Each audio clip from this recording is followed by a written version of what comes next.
Praise Lord. ഇന്നത്തെ വചനചിന്തയ്ക്കായി ഇയ്യോബിന്റെ പുസ്തകം 14 അധ്യായം 7 വാക്യം.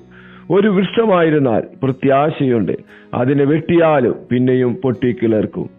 ഒരു മനുഷ്യന്റെ ജീവിതത്തെക്കുറിച്ച് ദൈവം പറയുന്ന അത്ഭുതകരമായ ഒരു സത്യമാണിത്. വെട്ടപ്പെട്ടത് ജീവിതം എന്നേക്കുമായി അവസാനിക്കേണ്ടതിനല്ല, ദൈവത്തിനു വേണ്ടി അതൊരു പുതിയ തുടക്കമാകുവാൻ വേണ്ടിയാണ്.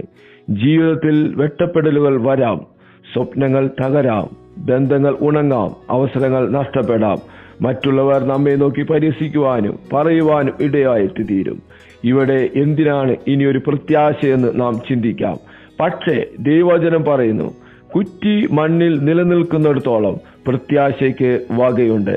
നമ്മെ വെട്ടിയിടുവാൻ ലോകം ശ്രമിച്ചാലും വേരിൽ ദൈവം തന്നിട്ടുള്ള ജീവനുണ്ടെങ്കിൽ കിളിർപ്പും തളർപ്പും നിശ്ചയമായി നമ്മിൽ വെളിപ്പെടുക തന്നെ ചെയ്യും. 9 വാക്യത്തിൽ അത്ഭുതകരമായ ഒരു വചനം നമ്മൾക്ക് കാണുവാനായിട്ട് കഴിയും. വെള്ളത്തിന്റെ ഗന്ധമടിച്ചാൽ അത് പുതിയ നാമ്പുകൾ പുറപ്പെടുവിക്കും.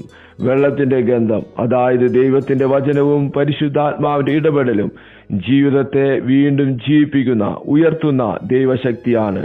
പത്രോസ് നിരാശയിൽ മുങ്ങിയപ്പോൾ പോലും ദൈവത്തിന്റെ, കർത്താവിന്റെ ഒരു വാക്ക്, ഭയപ്പെടേണ്ട, അവനെ വീണ്ടും ഉയർത്തുവാൻ ഇടയായിട്ട് തീർന്നു. ദൈവത്തിന്റെ ഒരു വാക്ക് മതി മനുഷ്യനെ നിരാശയിൽ നിന്നും പുറത്തു കൊണ്ടുവരുവാൻ, പ്രത്യാശയിലേക്ക് നയിക്കുവാൻ. അതുകൊണ്ട് ഈ പ്രഭാതത്തിൽ കർത്താവ് നമ്മോട് പറയുന്നത്, നീ വെട്ടപ്പെട്ടാലും ഞാൻ നിന്നെ തളർപ്പിക്കും. ലോകം കാണുന്നത് നിന്റെ തകർച്ചയായിരിക്കും, എന്നാൽ ഞാൻ കാണുന്നത് നിന്റെ വേരുകളെയാണ്, അതിലുള്ള ജീവനെയാണ്. അവിടെയാണ് എന്റെ പ്രവർത്തനം.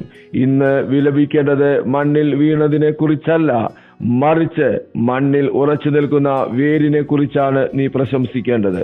കാരണം അവിടെയാണ് ദൈവത്തിന്റെ കരങ്ങൾ പ്രവർത്തിക്കുന്നത്.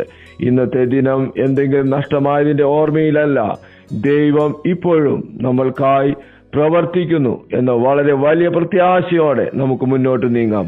ചുറ്റുമുള്ളവർ എന്തു പറഞ്ഞാലും ഇവളിൽ ഒന്നും ഉണ്ടാകുകയില്ല, നാം അത് കാര്യമാക്കേണ്ട.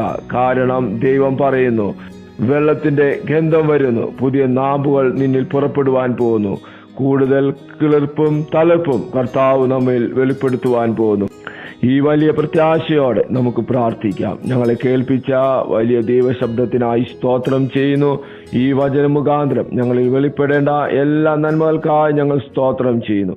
അത്ഭുതമാക്കുന്ന ദൈവകൃപയ്ക്കായി സ്തോത്രം. യേശുവിൻ നാമത്തിൽ തന്നെ ആമേൻ.